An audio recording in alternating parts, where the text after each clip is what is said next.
Hello everyone, I'm Sanket Singh and welcome back to my channel. So guys, Next.js is something that a lot of people are talking about, right? A lot of students want to actually learn Next.js and I thought why not just make a crash course around Next.js altogether. So I'm going to put a 3 to 4 video series on my YouTube channel where I'm going to talk about Next.js from the very start to the end. I'm going to talk about some really internal and interesting concepts around Next.js, around server-side renderings, around, I would say, caching, and a lot of things around Next.js. At the end, we are going to make a small project as well. So stay tuned for that. And if you have some context around React.js and a few things around frontend, then this tutorial is actually going to be an end-to-end solution for you. If you are just a beginner in React as well, then also you can actually watch this video and get started with Next.js. To be very honest, Next.js is a powerhouse. If you know things around Next.js, it can actually help you a lot because nowadays a lot of startups have actually started building their applications in Next.js. So why don't you also learn Next.js with me? So without any further ado, let's just start and let's start talking about the basic concepts of Next.js. So guys, before moving forward, there is a very important information that I would like to give you. So recently we wrapped our Elite 1.0 front-end development course and now we have launched our Elite 2.0 advanced front-end development course. This is a bigger and a better front-end development course that you need. This course doesn't need any particular prerequisite and we are going to take you from the very beginner level to the advanced level of front-end engineering. We have actually included projects like your own Replit clone, Wix website maker clone, right? Uber clone, and a lot of similar projects. You're going to make your own PubSub library based LLD driven projects, and we are going to make sure that you learn important front-end design patterns as well. I'm going to list down all the projects and all the important design patterns here. This is the only course that you need if you're aiming for SD1 or SD2 or SD3 kind of roles, because we are going to take everything to the very advanced level in front-end engineering. We are going to learn a lot of optimizations and we are going to see technologies like Next.js, Redux, Zustand, TypeScript, React, and of course, the latest version of React. This particular course is going to make sure that you have ample amount of projects that you can add in your resume. We are going to make approximately 20 plus projects with different variety of complexities, engineering problems, and of course, there will be a lot of discussion around the core concepts of frontend. So what are you waiting for? Check out the course link in the description below and you can use the coupon code mentioned in the description section to get maximum discount possible. See you guys in the cohort and let's get back to the video. Hello everyone. Now in this particular lecture, we are going to talk about what are some of the core differences that exist between React.js and Next.js. Now, before you actually start your journey with Next.js, it becomes really very important to understand how the two technologies actually differ. Because both of them are actually used very heavily in the front-end applications as well. They have use cases beyond that as well.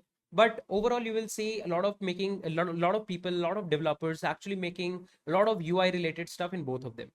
React has been there for quite some time, right? So why exactly we have Next.js? What are the additional features that Next.js actually provides? These differences you need to keep in mind, okay?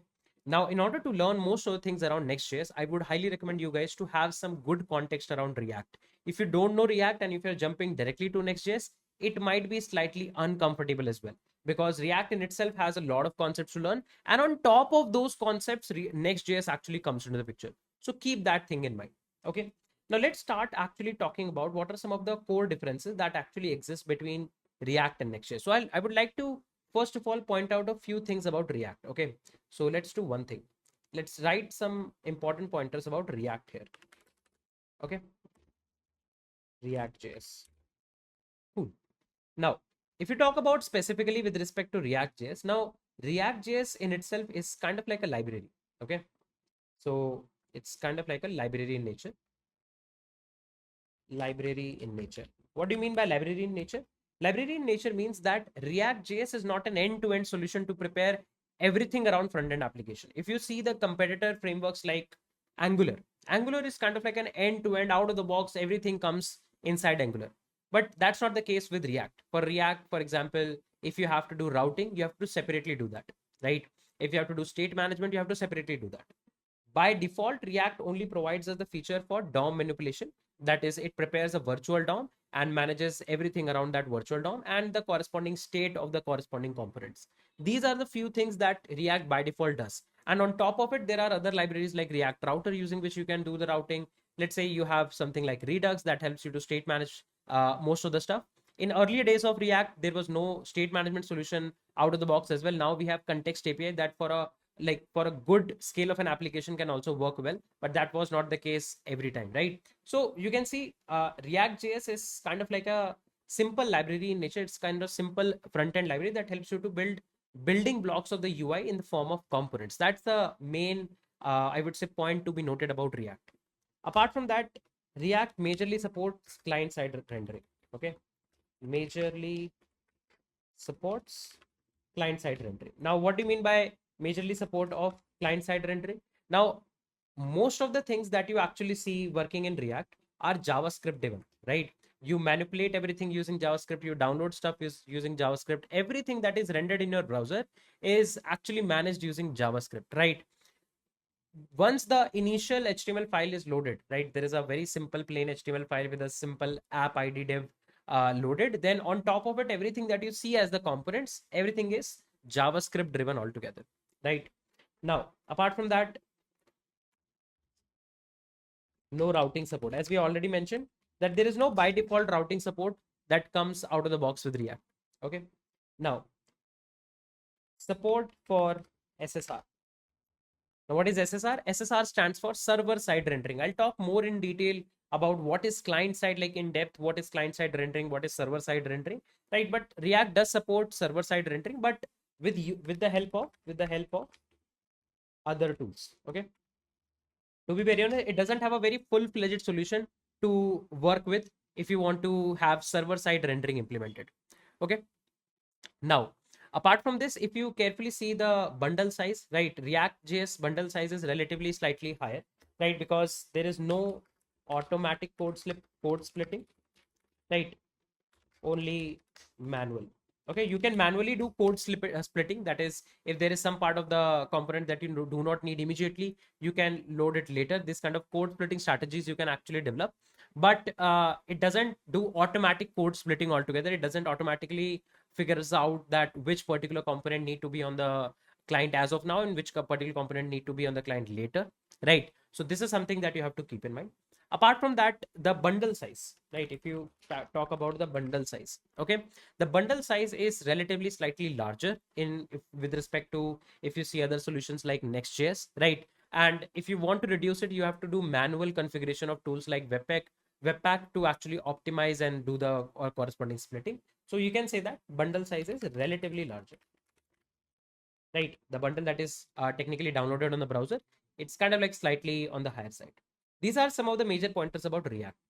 Now, if you see some major pointers about Next.js, now Next.js, you can say, first of all, it's a very relatively newer technology, Next.js. Okay, so let's start writing about Next.js. Now, Next.js is a end-to-end framework in itself. The first point, okay, end-to-end framework in itself. Okay, it's an end-to-end framework in itself. What do you mean by that? Now, Next.js comes with a lot of, I would say, opinionated structure and a lot of, I would say, support for a couple of different things. For example, there is an internal routing support, right? There is a direct support for SSR. All of these kind of end-to-end framework support, it automatically gives. So you can say Next.js is more like a end-to-end package that you can actually use for building your UI application, right? There is a dedicated support for server side rendering, routing, etc. Okay, so if you want to do server side rendering, there is a dedicated support for that. If you want to do routing in your application, there is a dedicated support for that. Okay, apart from this, it does automatic code splitting, automatic code splitting.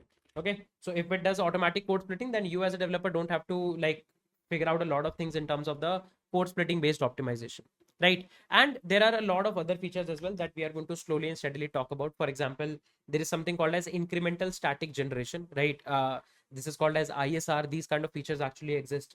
Apart from that, if you see with respect to bundle size, right, Next.js has relatively smaller bundle size, relatively smaller bundle size. Okay, it has a relatively smaller bundle size if you see with respect to React.js. Okay. And the overall optimization in terms of performance, you will find Next.js having a lot of things automatically inbuilt in terms of all of these performance optimizations. So you can see that Next.js, on the other hand, is kind of like relatively very new, but it provides a lot of dedicated support, right? Now, if you see with respect to industry, if you join a company, there is a highly likely chance a lot of projects of that company will be already in React.js. And if there are some new initiatives, they might be working on Next.js. If you go to startups, very early stage startup, they might have already opted for Next.js nowadays. But still, the relevance of React.js doesn't go any way, because in order to learn and in order to work on Next.js also, you need to make sure that your concepts around React.js is as good as possible, right? So these are some of the fundamental differences that comes with React and Next. Now, what we're going to do is, in the upcoming set of parts, we're going to see some, I would say, important pointers about Next.js that actually makes it one of the most hyped framework nowadays, right? How exactly Next.js changes everything with the new type of routing that they actually support.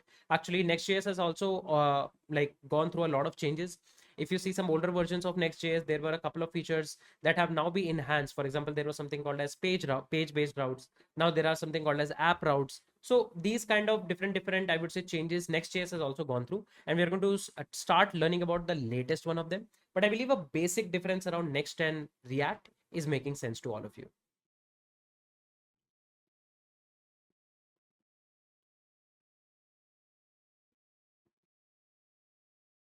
Okay, so now let's start talking about server-side rendering. Okay, in order to understand the concepts of Next.js well, you need to have a firm understanding around server-side rendering concepts. Okay, now what is server-side rendering? You can say that server-side rendering is a technique where the server renders the initial HTML of a page and sends it to the client. So for example, let's say you are a user, you go to your browser and you try to request for a particular page. Now, browser doesn't have the details of this particular page. So what browser is going to do? Browser is going to make an HTTP request. This HTTP request is going to go to the corresponding server. Now on the server side, we will see, okay, which particular page the user is actually requesting for. And then we prepare that whole HTML page on the server side. Like you are going to actually prepare that end-to-end HTML code on the server side. And then whatever is this created or rendered HTML code, you are going to send that back as a response. Once browser receives that, then the browser actually displays that fully rendered page. Okay, so that's what we are saying, that the initial HTML page, right, is actually rendered on the server side. This allows the page to be fully rendered with content before it reaches the user browser. So you can understand that browser has made a request to the server. Now the server is going to make sure that the complete data of the HTML, whatever tags are required, whatever text is required in that HTML, everything is prepared first on the server, and then only it will be actually sent back to the browser so that the browser can actually start reading it. Okay, it's not like there is a partial, I would say, rendering that is happening. It will end to end completely render everything. So you can see whenever a request is going to be made to the server fetches the necessary data and renders the React component, let's say, into HTML. So for example, let's say the client actually made a request. So assume that this client is a browser client. So we are going to request for the page. On the server side, we are going to receive that request. Now, in order to prepare that whole HTML page, maybe you need some data from the database. So what it is going to do, it is going to actually make a call to your database, fetch the data from the database, right? And then it is going to populate all of those data in the form of components inside your HTML, and then it is going to send the corresponding response back. So you can see when a request is made to the server fetches the necessary data, renders the React component into HTML, and sends this HTML to the client. And then the client then hydrates the HTML with JavaScript, making it interactive. So you can see post that, what client try to actually do is client actually try to integrate the available JavaScript inside the HTML that is being rendered from the server, so that page becomes interactive altogether. These are kind of like the steps that actually goes on behind the scenes, and due to these steps only, there are some typical advantages that comes with server side rendering. What are some of the typical advantages? Let's see. So the first advantages is better SEO. Better SEO. So because the whole HTML page is actually rendered, it's not like your regular React components where the whole HTML page is just your div, an ID div, and then in that particular div, everything that is manipulated, generated, deleted, created, everything is done by JavaScript. It's not the case. The whole HTML page is actually indeed downloaded, and inside that downloaded page you have all the corresponding details, right? So you can say that the crawlers, the search engine crawlers, the crawlers analyze the website better, analyze the site better. Okay, this is something that you have to keep in mind. And apart from that, an advantage that exists is a faster first load. Faster first load. Now, because you don't have to download a lot of heavy JavaScript altogether, which has a lot of logic, a lot of things here and there, what you can do, you can just download your initial HTML that has all the basic things already populated, and then that HTML can later be hydrated through the additional JavaScript altogether. Okay, now some disadvantage also exists, because for server side rendering you have to handle a lot of complexity to you have to manage a lot of things around your code, so that this server side rendering is actually possible. But I believe the basic essence of what server side rendering is making sense to everyone.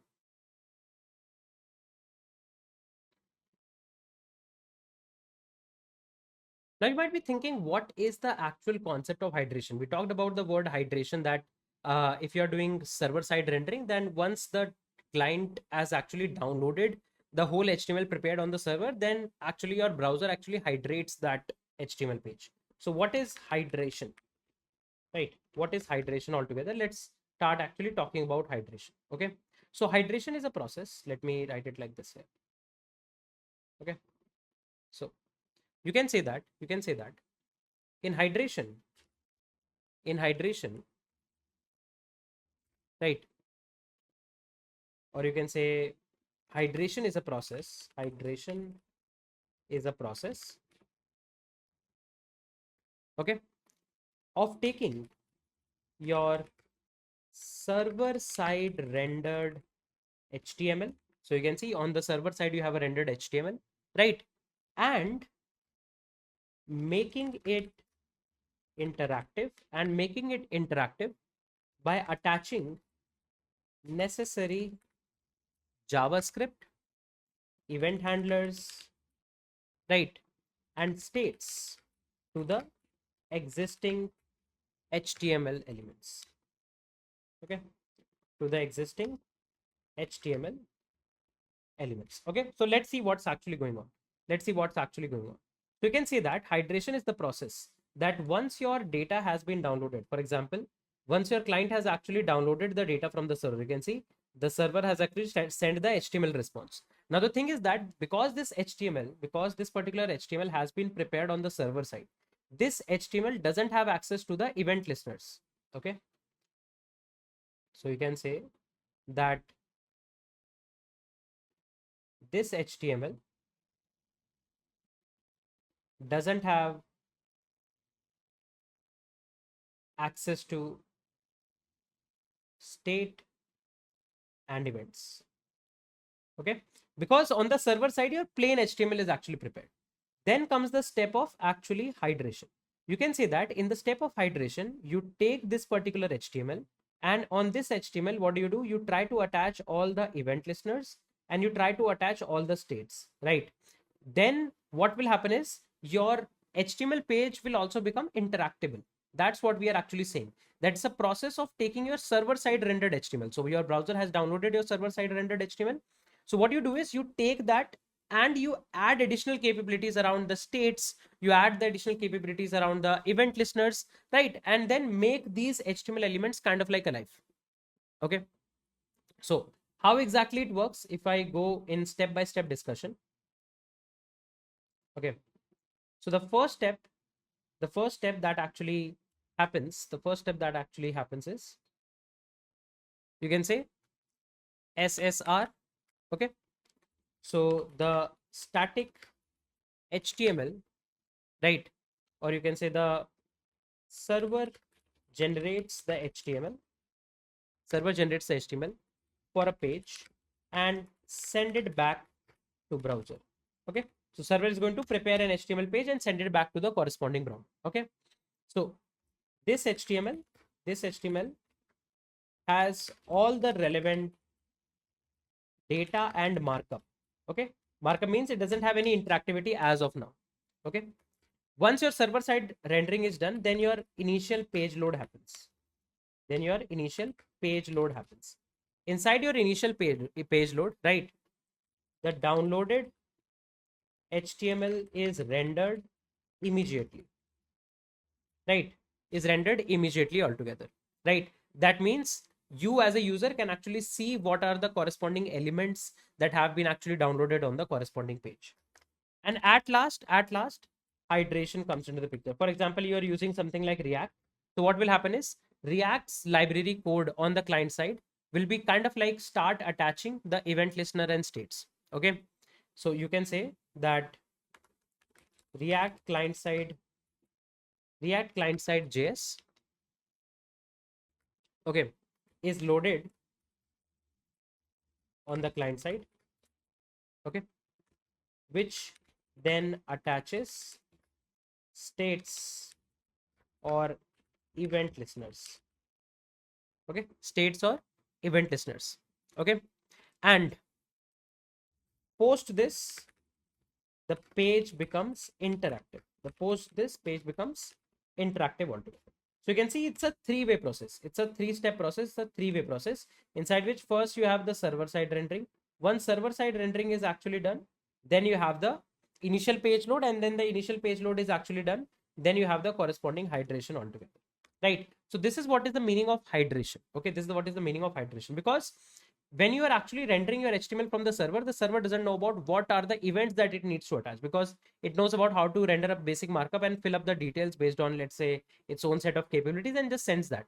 There is no additional, I would say, event listeners or anything that you have actually attached. That's the overall concept around hydration. Now, let's start talking about something called as React server components. So now, if you have worked with the latest version of React actually introduced something called as the server components, right? They are very much similar to that of server side rendering, but they have some subtle differences. You cannot say that making a React server component lets you do server side rendering end to end. You can say that it's a brand new feature that was actually recently introduced inside React that is going to allow developers to build components that run on the server. These components can fetch data and render to the HTML on the server, but they do not include any client-side JavaScript, resulting in smaller bundles and better performance. But the problem will be that there will not be any interactivity. So you can say that in React server components, you are going to have just the UI side of things. You are not going to have any interactivity. Yes, you can download stuff, right? You will be able to download stuff from your backend server and then populate it here. How it is going to work? So React is going to allow the splitting the application into server component and client component. Server components are rendered on the server and then sent to the client as a static HTML, while client components are hydrated with JavaScript on the client side. Okay, so there is no hydration that actually comes up with React server components. And again, the performance is going to be better. The data fetching is relatively better, because if you're having normal client components, then you use a lot of use effect and all of those stuff. You don't have to do that, right? The overall developer experience increases because it's very easy to actually have React server components altogether. So I believe this basic concept around React server components is making sense to you. Why I'm introducing the React server component? Because similar to this, with a lot of more enhances, or I would say functionalities, there are something called as Next server components as well. But before that, we will start a formal introduction around Next.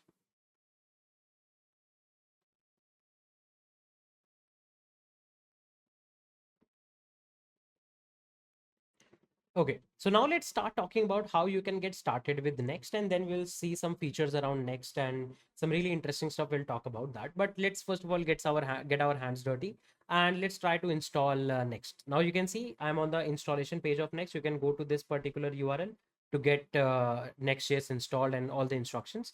You can see the system requirement is that you should have Node.js 18.717, I guess. Yeah, or up. So you can say Node minus minus version. You can see in my machine I have Node 21, so I am having this requirement done. And you can see Mac OS or WSL and Linux are supported. So you can see I have a Mac OS. You probably will be having one of these two as well. Okay, now you can see an automatic installation. We recommend starting a new Next.js app using create next app, which sets up everything automatically for you. To create a project, run this command. So I'll just copy this and I will paste it here. And you can see it's going to start giving me a prompt. So first of all, it will install this create next app tool. I'll say a yes. Okay. So you can see what is your project name. You can say first app. I'll say first app. Okay. Would you like to use TypeScript? We will say, let's say a yes. Would you like to use ESLint? We will say a yes. Would you like to use Tailwind CSS? I will say a yes. Would you like to use a source directory? I'll say a yes. Would you like to use app router? Now, this is something that came up in the latest version of Next.js. In the earlier versions of Next.js, we used to have something called as page router. Now we have support for both page router and app router. So I'll go forward as of now with app router. So I'll say a yes. Would you like to customize the default import alias? I'll say a no. And you can see it is creating a next app inside this particular folder, and it's installing all of these normal dependencies. It's installing all of these dev dependencies. And once all of these things are done, it's going to create an end-to-end Next.js app for me. Right. So like if you're doing it for the first time, it might take up like 2 minutes or 3 minutes. If you have already set up Next.js project at any point of time in your machine already, then it can be slightly relatively faster because it caches up a lot of things. Okay. So let's wait for it to actually complete. By that time, you can actually take a look on all of these dependencies separately as well. You can go and check what each one of them is doing. And you can see it has also initialized a Git repository for us as well. That means it has done a Git in it. And you can see it has actually created it successfully for us. I'll say first app and I'll open it in VS Code. Okay. And you can see this is our project. Now you can see there are a lot of files that are coming up inside our project. There is a TS config file. This is to configure TypeScript altogether. There is a Tailwind config file to configure Tailwind, right? There is a README file that you can actually see. There is a package.json to actually manage all the metadata and the scripts for your project. One of the important script is npm run dev, right? There is a log file as well to log actually to write all the versions of the dependencies and sub dependencies. Then there is a source folder. Inside the source folder, our actual core I would say app logic is going to go. And inside the source folder, you can see there is a folder app. This folder exists because we are now using something called as app router. Okay, I'll come to app router very soon. You can see this is the public folder. All the static public files maybe can actually go here. There is a .git folder. There is a node modules. There is a .git ignore as well. If you don't want anything to get pushed on GitHub, you can actually use git ignore. There is a ESLint RC as well, so that you can configure ESLint in your project. So you can see it's an end-to-end solution that it has actually given us. And now what I can do is I can say npm run dev.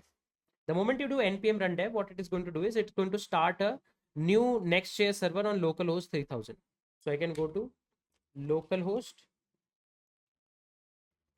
3000. The moment I go here, and you can see a brand new Next.js application is up and actually running, right? You can see all of this basic, I would say CSS and text is already coming up from here. So if you go to your app directory, you can see there is a layout.tsx and there is a page.tsx. Inside the page there, the whole page content is actually present. And then there is a global CSS that is actually present. You can play around with this global CSS to make some modifications here. If I actually just quickly refresh, you can see we have the same page coming up. So this is how exactly you can set up your brand new Next.js project. You can see it's very simple. If you just go back to your documentation, you can see you just have to use this command. You will get the prompt. You just select what configurations do you want, and that's it. That is how simple it is to set up a Next.js project. Okay, so now we have actually set up our basic Next project. But in order to understand the intricacies of Next, we need to actually understand that how exactly client-side rendering and server-side rendering internally works. We have seen the basic definition for them, but in order to understand exactly how Next.js optimizes things, we need to first of all understand that why client-side rendering has a couple of issues and how exactly server-side rendering kind of like improves it. Okay, so now here you can see this is the whole architecture of how exactly things work with client-side rendering. When I say client-side rendering, then I technically mean your like general React project, right? Whenever you make a normal React project altogether, whatever happens in that case is your client-side rendering altogether. Okay, so let me write it here. So this is your, let's say, a React app, plain React app. This is how exactly it is going to work. So what happens in that? Let's say you are the user, you try to open a particular website. Okay, when you actually open a website, then what browser is going to do is browser is going to make a request to the corresponding server, because browser doesn't know what to show in that website. So browser is going to make a call to the server. Now here on this server, whenever the request comes up, this server is going to actually send back a plain simple HTML. You can see server sends a simple HTML. When I say simple HTML, there is not much of a content inside that HTML.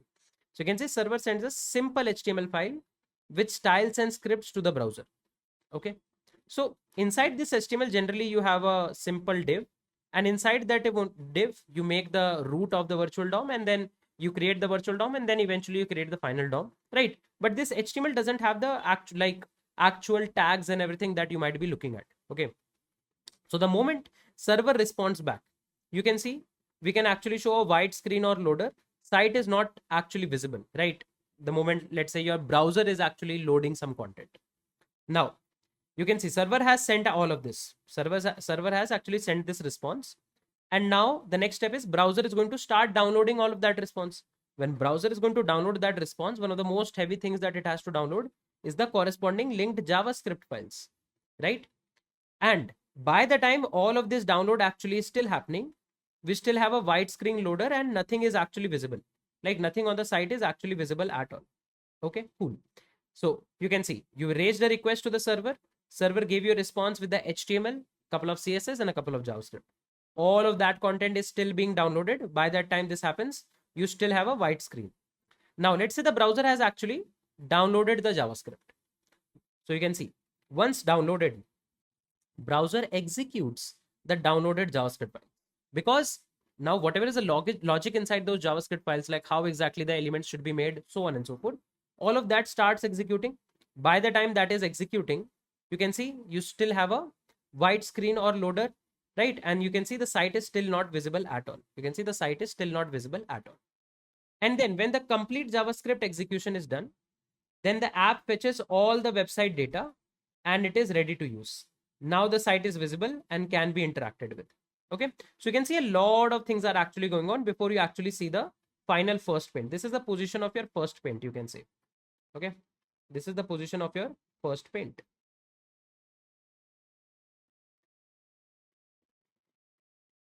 Okay, so because of the fact that the first paint is so much delayed, this client side rendering process is very, I would say, slow. And apart from being slow, you can see you have a lot of JavaScript to download. Before, like without downloading all of this JavaScript, you cannot like much interact with your overall application. And you can see, even when, let's say you downloaded the JavaScript, now once you downloaded the JavaScript, you started executing JavaScript, it is again going to make call to the backend servers, because there is a couple of APIs maybe using which you have to populate this data. Those APIs are going to come up, a couple of re-rendering is going to happen, and then only you will be able to see the final things, right? What you can eventually imagine is that when this browser has actually downloaded a whole JavaScript file and starts executing it, probably you will see your actual set of loaders that you have prepared in your project, because behind the scene, it is now going to make API calls to your backend server. And then when those API calls is going to give you the response back, it is going to populate your DOM, and then the data is going to actually come up. So you can see, before we see the first paint, there is a lot of things are actually happening, right? And first paint you will still see, let's say, on the loader, but before you see the actual data, there is a couple of things that are still happening altogether. That's what client side rendering is. Now, that's where things like Next.js comes into the picture. So initially, in the earlier days of Next.js, what Next.js had was, Next.js had something called as a page router. I'll talk more about the page router. Okay, this was with the earlier version of Next.js. You can see using the page router, it was very easy to do something like a server-side rendering. Now, what happens in server-side rendering? If the user opens a website, the browser is again going to make a request to the server. Okay, server is going to generate a rendered HTML. Now, this time it's not a simple HTML. Server is going to generate an HTML which is going to have most of the content already filled. Now, server can take up some time to actually generate this, right? So for maybe generating this whole HTML, let's say there's a, I would say, homepage of a blog app. If it's a homepage of a blog app, you need to, let's say, fetch the first 10 blogs. Okay, so it will make some DB calls and maybe a couple of things here and there, and then prepare the whole HTML, right? And fetches all of the needed data. You can see when it says fetches all of the needed data, that means the server is going to make call to the DB servers. Okay, and you can see white screen or loader, site is still not visible. You can see the site is not visible. Then once the server has generated that file, it is going to send that back to the client. So you can see now the browser doesn't have to first download the JavaScript. Why? Because it has a good HTML that has a lot of content already. What browser can do is browser can render the website and behind the scenes download the JavaScript files. So you can see you have the HTML, you don't have the JavaScript files as of now. So there will not be any interactivity. And that's what I talked about, right? That interactivity comes up later. First, you at least show the first paint, like you at least show the first website. And you can see website is visible, but cannot be interacted with. You cannot interact with the website because from the response you have just down because of server side rendering. That's what server side is. That actual HTML, the filling of HTML is actually done on the server side only. And you have that HTML. So to show the overall UI content, you just need the HTML. So that HTML is downloaded, but JavaScript is not there. If JavaScript is not there, nothing will happen if you click a button, nothing will happen if you scroll something, no event and everything is going to happen. So it's going to download the JavaScript behind the scenes. Okay. And now once the JavaScript is downloaded, browser will start executing the JavaScript. So by the time JavaScript is not completely executed, you can still not interact. And you can see website is visible but cannot be interacted with. And once the JavaScript is completely executed, then your app is ready to use. Site is not only just visible, can also be interacted with. So you can see this is the part. So you can say after this download, this is technically the part of the hydration. This is technically the part of the hydration, kind of like this. Okay, because now this is the point. Let's say if you're, let's say, using SSR using React.js or something like that. Okay, what you can actually do is because Next.js is internally dependent on React only. This is the process of hydration, that you bring the JavaScript and you attach that JavaScript so that it can bring up the states. It can actually bring up the remaining set of things. Let's say event listeners, it can attach event listener. All of that can happen. But at least you have the first visit of the website at this point of time. Like at least we are able to see the website, right? So just think about it. If let's say you have a home page, on that home page, maybe there is not much of an interactivity. You want to show some data, and interactivity happens once you redirect to some dashboard or something. So you can see at least the user is able to see the home page, right? And the user can at least start exploring the home page. The overall load time has been decreased because if you remember client side rendering, in client side rendering, at this point of time only user was able to see something. The best part was that the moment they see it, the moment they can interact, but they have to wait for a longer time. Here, they don't have to wait for a longer period of time. That's the good part about server-side rendering. And Next.js pages router used to help us to do all of this. Then came up Next.js app router. So Next.js actually introduced something called as a app router. Okay. I'll write about this. App router. In Next.js app router actually leverage the fact that there can be two type of components, and I already talked about it as well. That is React server components. There can be a React server component. Okay. And there can be a React client component. There can be two type of components. Now, what is a React server component? You can see these are just UI pieces. These are just UI. They don't have any interactivity. They don't have a front end logic to execute at all. And the client components are the one which have UI also and interactivity also, right? Interactivity also. Now just think about it. When you are actually, in the initial part of the download, you are going to download the corresponding content, right? If you see server side rendering also, it's downloading the HTML. HTML is actually shown. Then it tries to download the whole JavaScript in one shot, right? But just think about it. You don't even need any JavaScript piece for these React server components, right? These are just plain UI elements. You don't need any interactivity for them. You don't need any, I would say, UI logic for them. You need UI logic for the client components. So what you can actually do is, this is where app router comes into the picture. So this particular part, where you are actually downloading the JavaScript files, you don't need to download separate JS for React server components, right? Because there is no interactivity, there is no server logic, there is no JS logic. So these server components, when they have been populated with HTML, that is already there. You don't need anything else. So the overall download size of the JavaScript file will shrink down from both of these to just client component. And if the download time will reduce, then this particular part where the downloading is happening is going to, the overall time for this will reduce. So the hydration will happen earlier. The hydration process will happen earlier. Just think about it. Let's say initially you have to download 500 MB of JavaScript. Now React server components were, let's say, 50 MB also. Now you have to at least download 50 MB less. You just have to download 450 MB. That's an optimization altogether. And this happens because of the fact that you have now app router. Okay, you have a app router. Previously, there was page router. Page router was able to do the server side rendering very directly. But app router adds another level of optimization altogether. I'll show you both. I'll show you like how you can make pages router. Like you can use both the routers simultaneously also. It's not like if you're using a page router, you cannot use app router. You might be thinking, what is this router and everything? So like Next.js has its own routing mechanism. So they also not just differ on the fact that how exactly they are doing the rendering. They also differ on the fact on the couple of things around the routing part.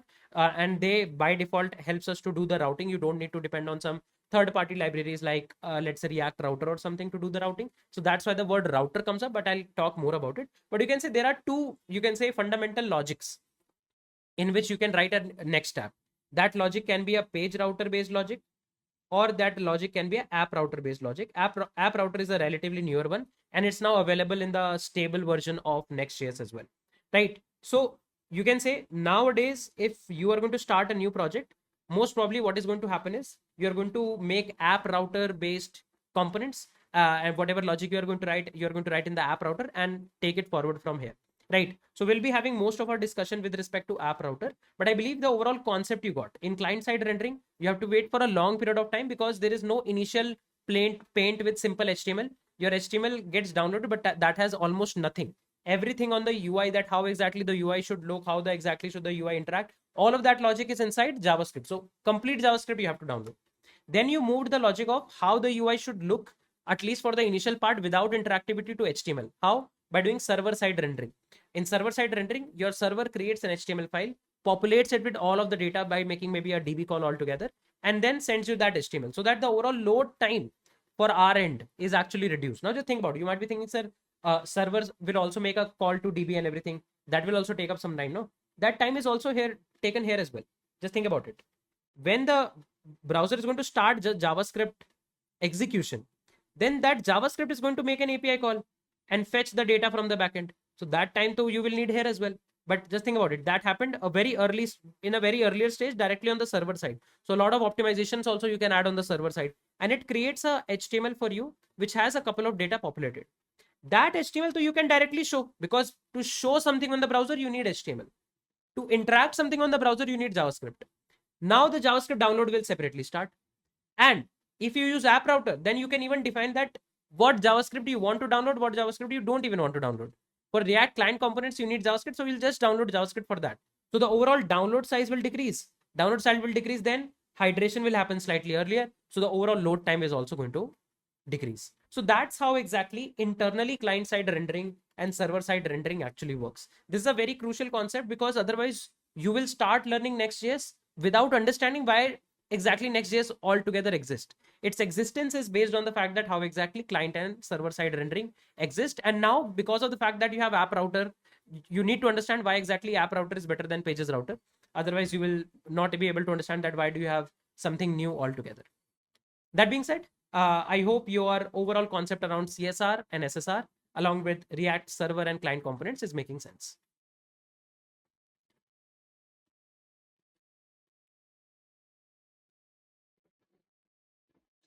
Okay, so now let's try to see the client components and server components, the React client components and React server components actually in action. Okay, so what I'm going to do is I'll go to this app directory. Now, just FYI, inside the source folder, this app directory denotes that we have chosen for the app router. If you remember, when we were actually creating this next project, it actually asked us, would you like to use app router? It's recommended as well. I said a yes.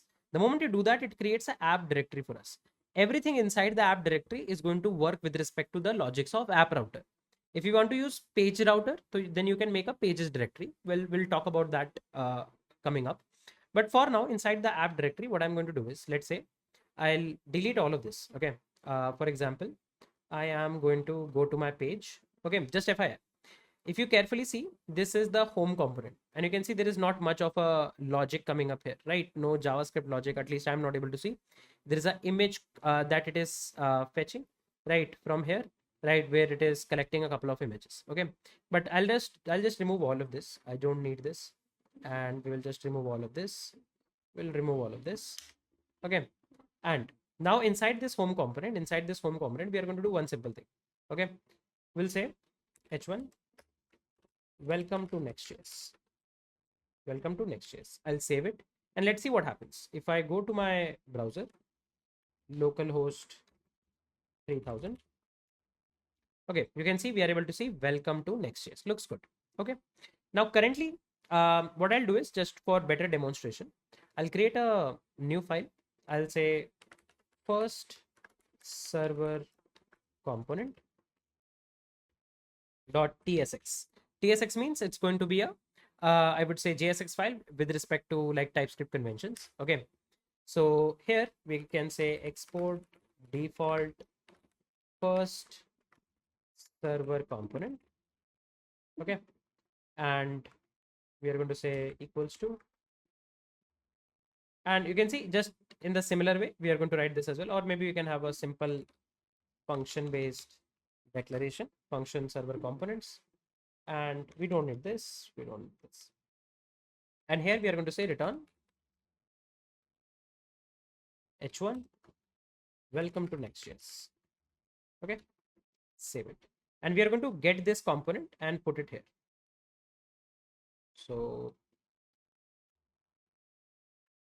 I'll say first server component. Okay, save it, and you can see a similar output you are going to get here. If you will make any changes, it will automatically hot reload our app. So you can see the dot dot dot is also coming up. Looks good. Okay, now any component that you're going to prepare inside Next.js by default it's going to be a server component, right? You have to specifically mention which component are expected to be React client components. That means which component needs to have their JavaScript separately downloaded. Okay, cool. So how do you make a client component? Let me show you that. So I can make one more file, first client component dot tsx. Okay, I'll copy everything from here, paste it here, and I will just call it as first client component. Okay, and if you want to mention a component as a client component, what you can do is at the very top you can say use client. Okay, you can say use client. If you save it, you can see and let's do one more thing. Let's use it inside our page. So you can see if I save it here, and let's import it as well. Okay, cool. If you carefully see all of this, like I'm making separate components and I'm using that in page.tsx. I'll tell you the relevance of this page.tsx file with respect to app router, but for now you can assume that whatever we are seeing on that browser page is coming from this page.tsx. Here we are rendering a server side component and a client component. Okay, you can see both are welcome to Next.js. Just for difference, I will say I am a server component, and here I will say I am a client component. Okay, save it. You can see both of them are coming up. Now, interestingly, if you go to inspect, okay, if you go to your browser and if you go to your application, okay, and if you come up down here, okay, let's say we come up right directly here.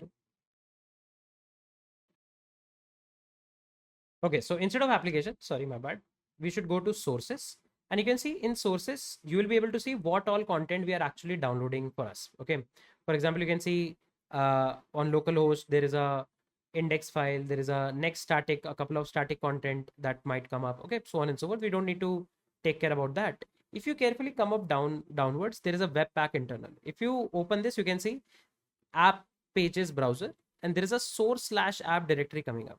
And can you see? It is just downloading my first client component. It has not downloaded the server component. But the moment inside my server component also, let's say just for a moment, I put this line use client, save it, refresh. Now you can see both server and client component, both are being downloaded. That means the JavaScript part, the JavaScript bundle for both client and server component needs to be downloaded. But the moment you remove it from your server component and save it and refresh, now you can see I'm only downloading the content for client component. So that's the part of app router. So app router sees that, okay, Even if you want to do server side rendering, in server side rendering, you for eventual hydration, you don't want to download all the JavaScript at all. For server components, we don't need JavaScript because they don't have any logic. Okay, you might populate some data there, you might do a couple of things there, but they don't have any logic, right? They don't have any logic means they don't have any client side interactivity altogether. For example, let me show you. Let's say inside your server component, okay, let's cut this and put a fragment, and inside this, let's say I add a button. I'd say server button. Okay, save it. You can see we have a server button. Okay, because of Tailwind, the default styling is coming up, not coming directly, but okay. Now, let's say the moment you try to add on click, okay, and I say, let's say just that this much, okay. The moment you go back, can you see there is a runtime error? What's the runtime error?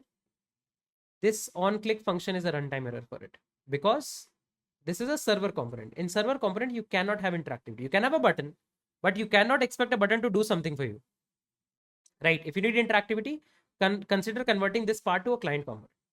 Now, let's say I remove this from here, save it, and go to my client component and put a button here, okay? And let's wrap it with a fragment. Okay, save it. Now you can see this, and let's name it as client button for this one. Client button for this one. Can you see client button is coming up and it has an interactivity as well? No problem at all, because you can see on click is properly working here. And I can even add a statement, for example, console.log e.target. Save it. And if I show you console, inspect, console, you can see click client button is actually coming. But the moment you add the same to same logic on your server component, it actually starts breaking. Why? Because server component cannot have interactivity. Apart from that, if let's say you try to have a use state, const value comma set value is equals to use state. Okay, initially initialized by 0. Let's say I have a state. The moment you go back, now you can see there is a build error coming up. You can see there is a build error coming up, and if you scroll down, you can see again similar kind of issues are coming up. Okay, now the moment you remove this value comma set value from here, you remove this from here, and you do the same thing on the client component, and let's import use state, save it, come back, you can see no issues at all. You can see the console is clear, everything is clear. You can see any states, any effects that you are having, any interactivity that you are having doesn't work with your server components. Now, an interesting part that you will see is, let's say, for example, instead of this, I say inside an h2, let's say I say value. Okay, so I'll use the value, and here I'll say set value as value plus 1. Save it. You can see from my client button, the interactivity of a normal React app is coming up. Okay. Now, if you see the server component, the moment you try to add a button here, click, and you have a on click. This fails, right? Remember, this fails. Save it, and you can see this fails. Now, if you carefully see the error, it says consider converting part of this to a client component. That means it doesn't need to make sure that, like, because now in that case, server component will not be having any interactivity. That's okay. But for example, let's say there is a nav bar. Inside that nav bar, there are 5 buttons. Now there will be a nav bar wrapper, and inside that there will be 5 buttons. Each of these buttons needs interactivity, but that nav bar doesn't need interactivity. So that nav bar can become a server component, and a server component can use a client component. So let me show you. What you can do is you can actually segregate this button separately. So you can say new client button dot tsx export default client button.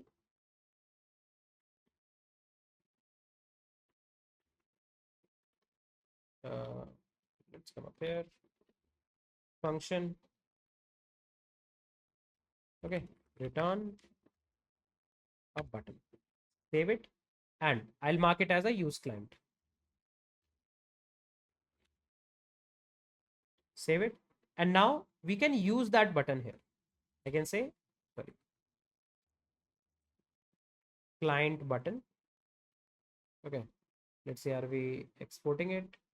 Save it, copy, and let's say client button. Okay. Client button. Save this one. And now if you go back, you can see no problem at all. You can see no problem at all. Inspect console. You can see the console is absolutely clear. So a server component cannot have interactivity, but a server component can have client components that have interactivity. This is something that you have to keep in mind. Okay. So you can say that, okay. So let's say there is a server component.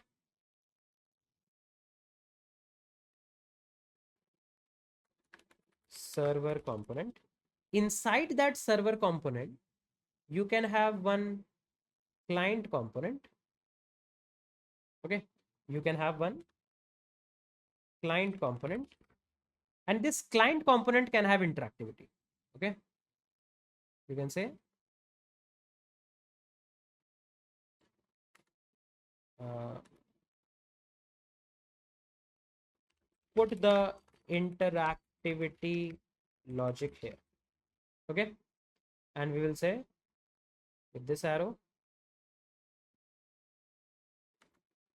okay, some issue, and we'll say don't put interactivity here.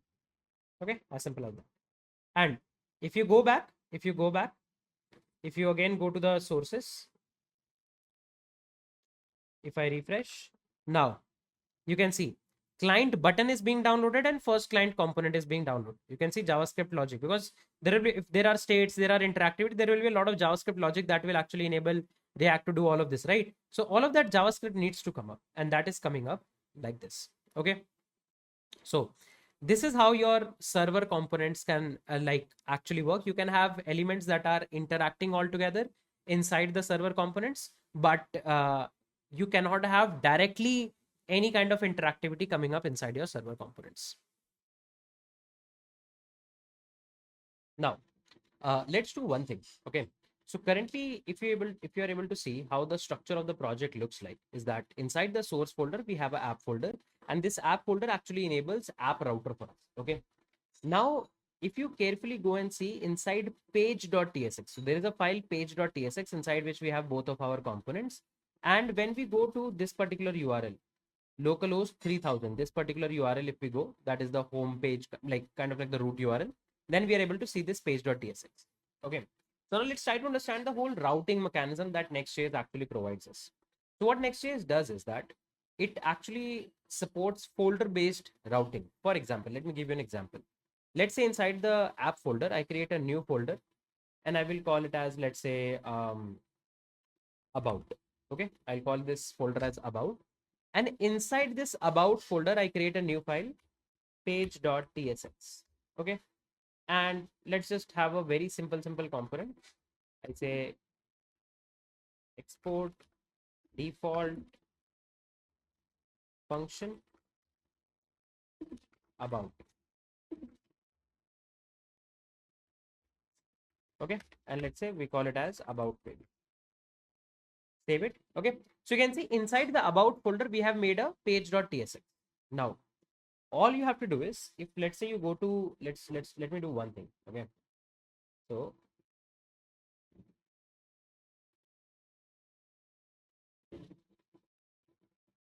uh, let's go here.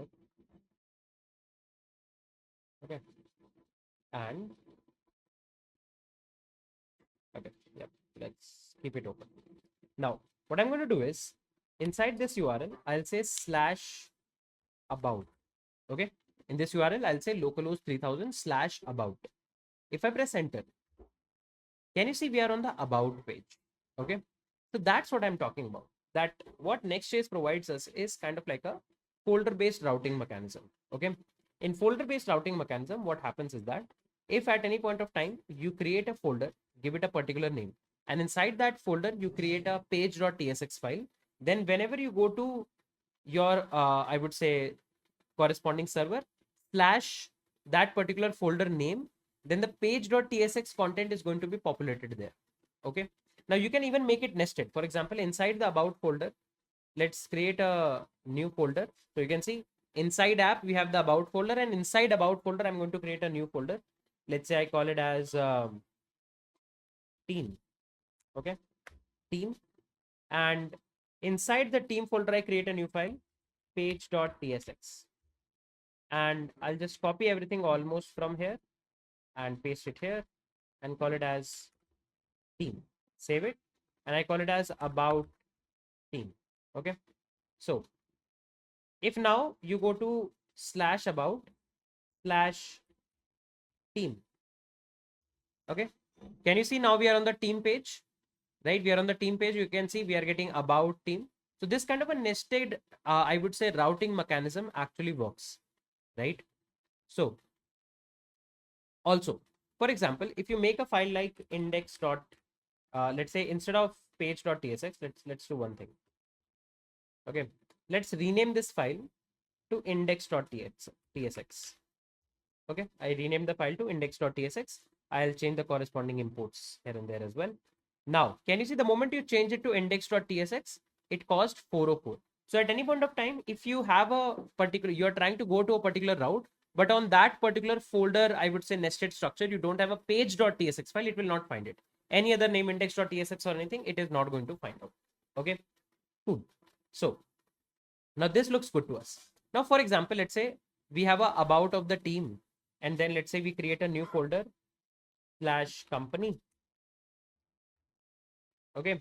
And inside company also you have a page.tsx file. So let's make this one rename as page.tsx. And let's say I'll copy this and paste it inside company. Okay. So inside company folder also we have a page.tsx, and I call it as, let's say, company. Save it. Okay. About company. Save it. Now, if you go to slash about slash company, you can see we are getting about company altogether. So you can see this is the kind of like a nested structure that we are having. See, inside the source folder, you have the app folder. Inside the app folder, and just for a better understanding, let's do one thing. Okay. So you can see now, inside the source folder, you have a app folder. Inside the app folder, you have a about folder. Inside the about folder, you have two folders, company and team. So you are getting a route like slash about slash company, slash about slash team. And this kind of a nesting structure can keep on existing. And then you have a slash as well, because if you carefully see in the app folder, apart from this about folder, there is a direct page.tsx as well. So the root directory also has a page.tsx. Hence, we are having a root route as well. This is something that you have to keep in mind. Now, for example, for a moment, let's say you don't want to have a situation of slash about slash company slash about slash team, right? Let's say you just want to have localhost 3000 slash company slash team. You don't want this about to be there. So one way is that you put this company folder and team folder in the app folder.